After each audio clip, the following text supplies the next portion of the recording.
It's just a great day. God is really, really, really so good. You understand? Not a lot of people got up this morning, you know. You understand? But we have life, and where there is life, there is hope.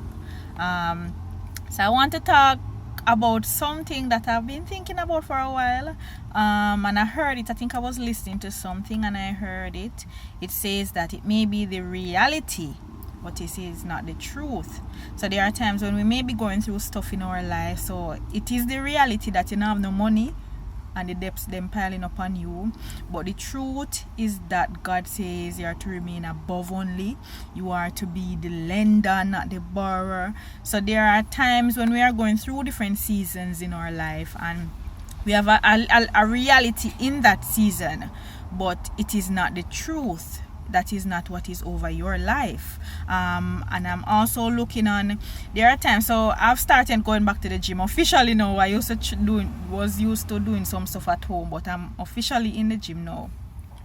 And then I'm looking on it, when it is that you want to make a change for the better, when you want to probably go back to school, say you start reading a book, trying to push out of your comfort zone. It is so hard, and that alone tells you that there is a force working against you. You understand? So I have to make sure I mentally prepare before I even go into anything, because if you're not really sure of what you're doing, the enemy will come with everything. So suppose you say you want to start reading more so you can get more knowledge. Your personal reading, or you're in school and you dedicate the time to, alright, I need to be reading more and getting things done. The enemy is gonna come with everything to distract you. So he might come with some WhatsApp something or some Facebook something, and before you know it, 2 hours gone, and you don't get to do it, and then probably night come down, so you say, alright, I'm not gonna bother exercise because it's late now. He comes with some little subtle things. He's not gonna come and just show you something obvious, but he subtly comes into your life and robs you of certain things. So if it is that you're not committed and determined, you're gonna miss out on a lot. And the other thing is that what he cannot really take from you, the enemy can't take from you, he will convince you to give it up.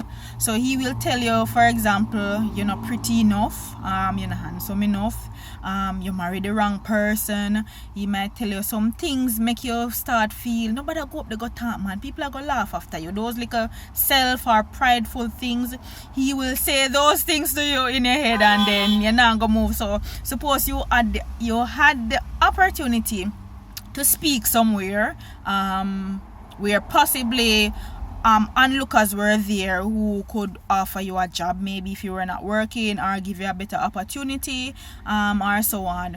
But the enemy is in your head. Well, him not really in your head, but you hear the saying, nobody go out the man, supposed to say foolishness, people are gonna laugh after you. And those little things, as much as you think it is simply, it is the enemy subtly coming, because if him ever make you go up, they go open your mouth, then you might get employment from somebody who sees you and say, no sir, that girl here, me respect this little girl here, man, and me respect this young man, me give them a bus, you understand? But the enemy will subtly come with things and keep you to a level where you do not excel. And most of the times, the area that you struggle the most in is normally where your purpose is. That is what I realized to the area where you have the most struggle. So from morning, the enemy set out to say, alright, she get that gift there, alright, me go come with everything for derail her, so she no see say I hear, so she's supposed to go everything. And you will notice that different people have different struggles, and it is because of that very reason, because everybody get them own gift. So the enemy now of his strategically scheme and planning. The Bible tell us him sit down and scheme. Him look on your past, him possibly look on your spouse past, him start look on your children, them traits, him start look on your relatives, him look on your co-work, and him look on everybody, and him literally sit down and scheme against you. So when you make up in your mind, say, alright, Me I go back to school, me I go get a good education, so hopefully me can get a better job or me can start a company. Him already start rub out every money out of your life, so you're not gonna have no money for go to school. So if you don't allow God, whose grace is sufficient for you to bring you through, the enemy done write you off long time. So you have to be so determined and committed, and you have to know your enemy in order to win him. Because if you don't know what's him, sit down and plan everything, and therefore everything that happens to you, you just sit down and take it. You're gonna miss out on a lot. So when him already rub out your finances because him know say you plan to go back to school, don't you ever give up. Trust me, don't you ever give up. Try to ask God to assist you. That is where God come in the picture now. So don't try to do everything yourself, because the enemy out there will take away everything. I don't want to talk too long, but just whatever you are doing, and you may, as I'm saying, you may be going through something that is reality, like the lack of money and the debts are pile up on you, but it is not the truth, and in due season you will come out victorious.